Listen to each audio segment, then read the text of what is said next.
नमस्कार, आप देख रहे हैं न्यूज़ पीआर और मैं हूं आपके साथ रुचिका राज। बिहार में विधानसभा के उपचुनाव होने हैं 2 सीटों पर, तारापुर और कुशेश्वर स्थान, और इसे लेकर के राजनीतिक पार्टियों की तरफ से तैयारियां जारी हैं। और इसी विधानसभा उपचुनाव की वजह से महागठबंधन में भी टूट हुई है। जहां आरजेडी ने अपने 2 प्रत्याशी उतारे हैं, वहीं कांग्रेस ने भी अपने 2 प्रत्याशी दोनों ही सीटों पर उतार दिए हैं, यानी कि आमने सामने की टक्कर है। इसके पहले जब चुनाव हुए थे विधानसभा के, तो कुशेश्वर स्थान से कांग्रेस पार्टी की तरफ से प्रत्याशी उतारे गए थे, और इस बार भी कांग्रेस की यही मांग थी कि विधानसभा के जो उपचुनाव होने हैं तो उस पर कुशेश्वर स्थान से उन्हें मौका दिया जाए अपने प्रत्याशी उतारने का। लेकिन आरजेडी इस बात पर सहमत नहीं थी, जिस वजह से दोनों ने अलग अलग अपने अपने प्रत्याशी को उतारे हैं। अब इसके बाद कांग्रेस के लिए ये चुनौती है कि वो इस उपचुनाव में अपनी जीत हासिल करें, क्योंकि इस बार उनके लिए काफ़ी टफ कंपटीशन होने वाला है। अब इसी लेकर के आज प्रेमचंद्र मिश्रा, जो कि कांग्रेस के एमएलसी हैं, उन्होंने अपने बयान में सारी बातों को बताया है कि किस प्रकार से इस बार कांग्रेस चुनाव में उतरेंगी और आगे की किस तरीके की रणनीति तय करेंगी। सबसे पहले आप सुनिए कि प्रेमचंद्र मिश्रा क्या कुछ कह रहे हैं। सर, 2 सीटों पर जो उपचुनाव होने वाले हैं, पिछले विधानसभा चुनाव में यादव जाति को स्टार प्रचारक लिस्ट में नहीं रखा गया था। इस बार क्या जरूरत आन पड़ी कि स्टार प्रचारक में 2 यादव को, चंदन यादव को और रंजीता रंजन को भी नाम ऐड किया गया है? अरे, पार्टी में बहुत सारे प्रतिभावान लोग हैं हमारे यहाँ जिनको जिम्मेदारी दी गई है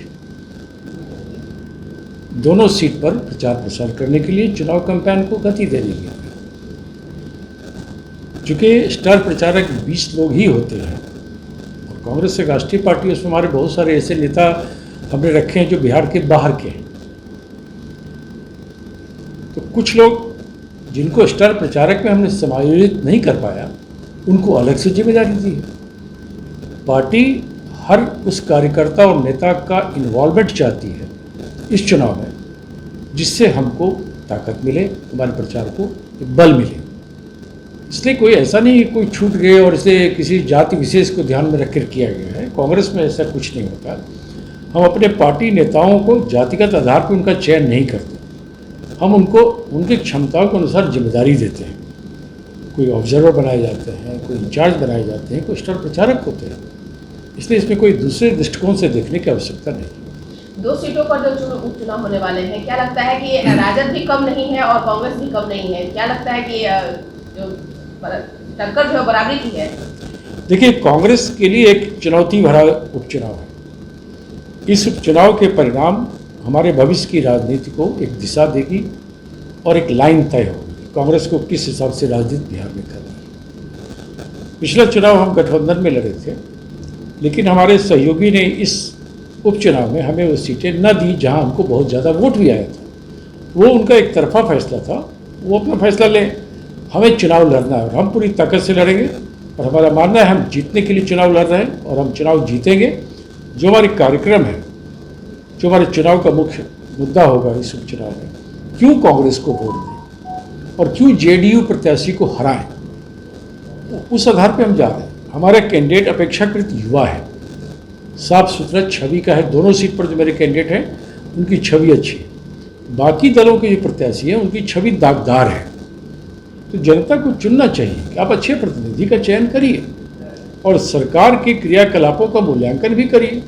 ये जो दूसरी जेडीयू की सरकार बनी बीजेपी के साथ मिलकर, तब से लेकर अब तक नीतीश कुमार सरकार का बीजेपी के परफॉर्मेंस। तो जैसे कि आपने सुना है कि प्रेमचंद्र मिश्रा ने सीधे तौर पर यह कह दिया है कि इस बार कांग्रेस की जीत होगी, और इस बार वो यादव के स्टार प्रचारकों को भी उतार रहे हैं। पिछली बार ऐसा कुछ नहीं किया गया था, लेकिन इस बार उन्होंने यादव जाति के स्टार प्रचारक को भी उतारे हैं। हो सकता है ये जातीय समीकरण हो, लेकिन इस बात से सीधे तौर पर प्रेमचंद्र मिश्रा ने मना कर दिया। उनका कहना है कि हम लोग जाति की राजनीति नहीं करते हैं, और जिसके अंदर क्षमता होती है उन्हें ही हम मौका देते हैं, और आने वाले समय में भी कांग्रेस की जीत इसी की वजह से ही होगी। और भी ऐसी तमाम खबरों के लिए हमारे साथ बनी रहिए और देखते रहिए न्यूज़ पीआर। धन्यवाद।